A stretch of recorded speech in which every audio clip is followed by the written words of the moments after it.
वन्दे पुरुषोत्तमम्।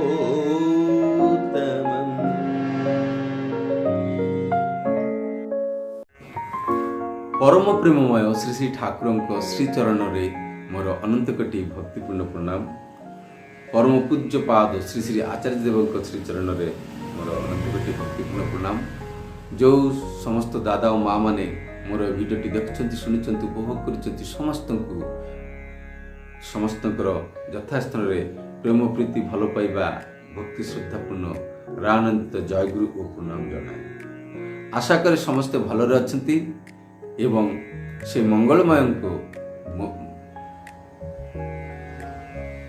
मथारे नहीं निजर जीवन को अतिबाहित करछंती एवं समस्ते जीवन रे जमी सर्वांगीन उन्नति प्राप्त हो यह प्रार्थना रखे परम प्रेममय श्री चरण रे।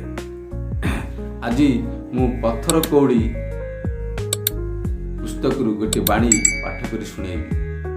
यही बाणी रे माध्यम रे आम जानबू मोर इष्ट सेवा, इष्ट भक्ति, इष्ट प्रेम बा जाजन ठीक चली कि नहीं, केतेबेले चली बोली कि आम बुझीपारू ठीक ठीक आम कर बाड़ी तुमर मस्तिष्कर चित्त जगत रे इष्टानुराग सेतेबेले ही अटूट होई अछि बुझीब जेतेबेले इष्ट स्वार्थ और इष्ट प्रतिष्ठा कर्मरे ओ तांकर जाजन रे तुमे एमिति भावरे अमोघ होई उठी अछ जेहुतिरे जेपरी तुमे जहा बा जो मानकु निर्घात भावरे भल पाओ से किंबा से माने तुमको सही इष्ट स्वार्थ और इष्ट प्रतिष्ठा मूलक कर्म और अनुरागरु बिंदु मात्र टिके मध्य टोलई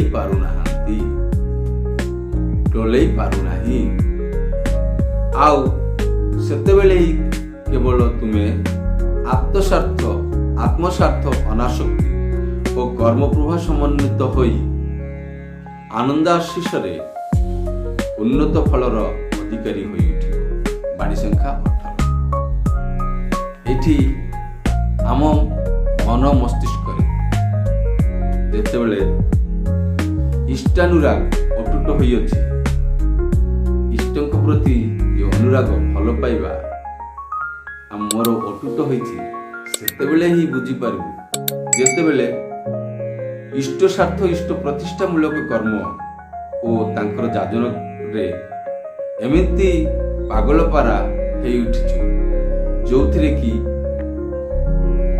मु जहा एवं मु जो मानकु अति भल पाए से माने बासिए मोर यही इष्ट स्वार्थ प्रतिष्ठा मूलक कर्म रे कौनसी प्रकार विघ्न बाधा विपत्ति आनी पारेनी मते से कर्मरु अन्यत्र नहीं पारुना मोर कर्म रे बाधा सृष्टि करी मते अटकई पारुना।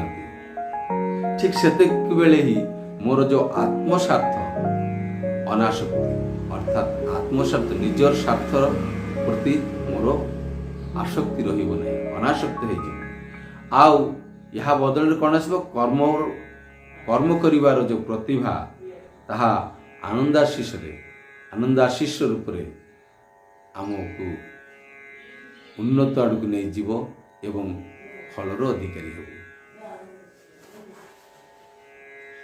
तेणुकरी एठी जो दादा और माँ माने भाई माने अनेक देखा जाती ठाकुरंकर पांजाधरी कर्मी होगापाई अनेक दौड़ा दौड़ी करती ऊपर देखाती ऊपर देखले मन हुए किंतु से अंतर से थाए आ लगी बहुत किछि करती विभिन्न प्रकार जोटा आमर आवश्यक नहीं आमर आवश्यक केवल इष्ट प्रतिष्ठा करवा ଇଷ୍ଟଙ୍କୁ ପ୍ରତିଷ୍ଠା କରି ଚାଲିଲେ ଆମ ଭିତରେ এই ଆତ୍ମସ୍ୱାର୍ଥ ଅନାସକ୍ତ ହେବ ଏବଂ କର୍ମ ପ୍ରତିଭା ବଢ଼ିବ। କର୍ମ ପ୍ରତିଭା ଆଶୀର୍ବାଦ ରୂପରେ ଆମ ଉପରେ ଆସି ବର୍ଷିବ।